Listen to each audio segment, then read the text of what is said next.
My name is Ryan Ghelfi. I'm from Redding, California, and I hold the current record for running up and down half dome. So first I'll tell you a little bit about why I decided to do this and why I decided to try to get this record.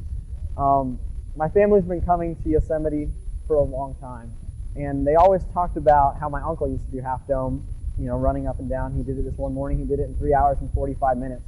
So I thought I can do faster than that. So when I was 16, I went out and did it, and I did it in 3 hours and 4 minutes, which I was ecstatic about at the time.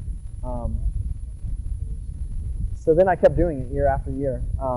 After that, a couple years after the first time, I found out that there was this unofficial record for half dome. At the time, it was 2 hours and 38 minutes by this guy named Hari Mix. So I thought, okay, now I can go try to do that. And so when I was 18, my senior year in high school, I did it in 2:53. Didn't even come close. A little bit of disappointment there. But I figured, the next year I'm going to be better trained, a lot more miles under my belt, so I'll come out and do it again. So after my freshman year of running in college at Southern Oregon in Ashland, I came that June with my family like I always do, and did it in 2 hours and 30 minutes and 50 seconds, 18 minutes faster than I ever had, which was the record. So I guess I'll tell you a little bit about the run and how I did it, and just all about that. So it was on a Monday. I knew there wouldn't be any people really, or a lot less people than on like a Saturday or something, which I've done too. So I get there at 6 o'clock, right on the dot. I bike to the trailhead from camp, jog up to the Happy Isles, right at the bottom, right where the bridge used to be, and start my watch right at 6. So start the watch right at 6, and the reason I do that is because there's no official timing me, no really way to verify it. So at least for myself, I start it and I know what time it was, so I can know exactly how long it took me. And that's the way this record is. There's no timekeeper, nothing official really about it. It's based on the honor system, like a lot of these records are, and like this record's always been. So I started right at 6. Start running. I ran all the way up to the footbridge, about 7.5 minutes to that.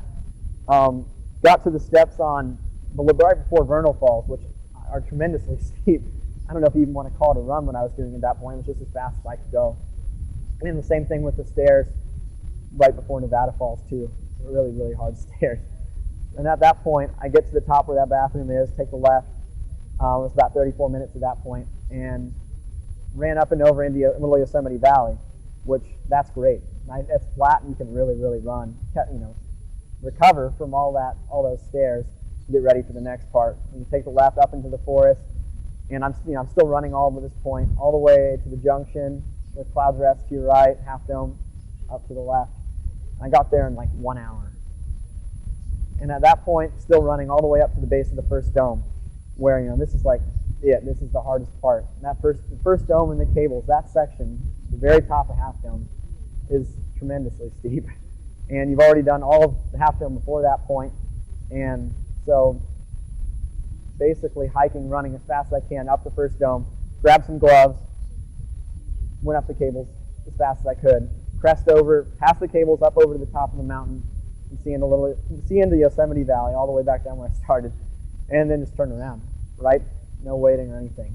And that was about 1 hour and 32 minutes, a little more at that point. So I turned around and went down. No one's on the cables at this point. It's like 7:30, so I just get to go down face first. Pretty amazing experience, really. And try not to fall. I mean, that's what I'm thinking more than anything is don't fall. Don't worry about this record or something. Just get down without falling. So I get down, run down the stairs on the first dome, and then really start to move. All the rest is really, really fast run. So I ran all the way, and by the point when I get to the mist trail and start going down those steps again, I looked at my watch, and I realized I'm pretty sure I had the time as long as I didn't fall. So I was just pretty ecstatic at that point. Just kept running. I think I probably ran even faster knowing that I was already going so fast. I get to the bottom, click my watch, and it's 2.5 hours. I really can't even explain the feeling about how good it felt at that time. Just all these years thinking about this mountain, about this time, and all that, and to actually do it was something special for me. So I guess I'll tell you a little bit about what I use. Like most people, myself included, if I'm going to go hike Half Dome with my family, which I do on a number of occasions, I bring like at least a half a gallon of water, all this food, all this, this extra clothes, all these things. But for me, all I carried was about 20 ounces of water and a Camelback and 2 goos, which are a little 100-calorie, just quick energy. So I think really helped actually. But that's it. That and trail racing shoes, no extra clothes or anything like that. It's really all about being light for this kind of endeavor. But normally, though, it's good to bring all that food, bring all those clothes. It's worth it. It's worth it to carry all that stuff up there. Enjoy it on the top. I love eating lunch on the top. I do it every time I go with friends or family. Just sitting on the top and eating lunch, one of the better feelings out there.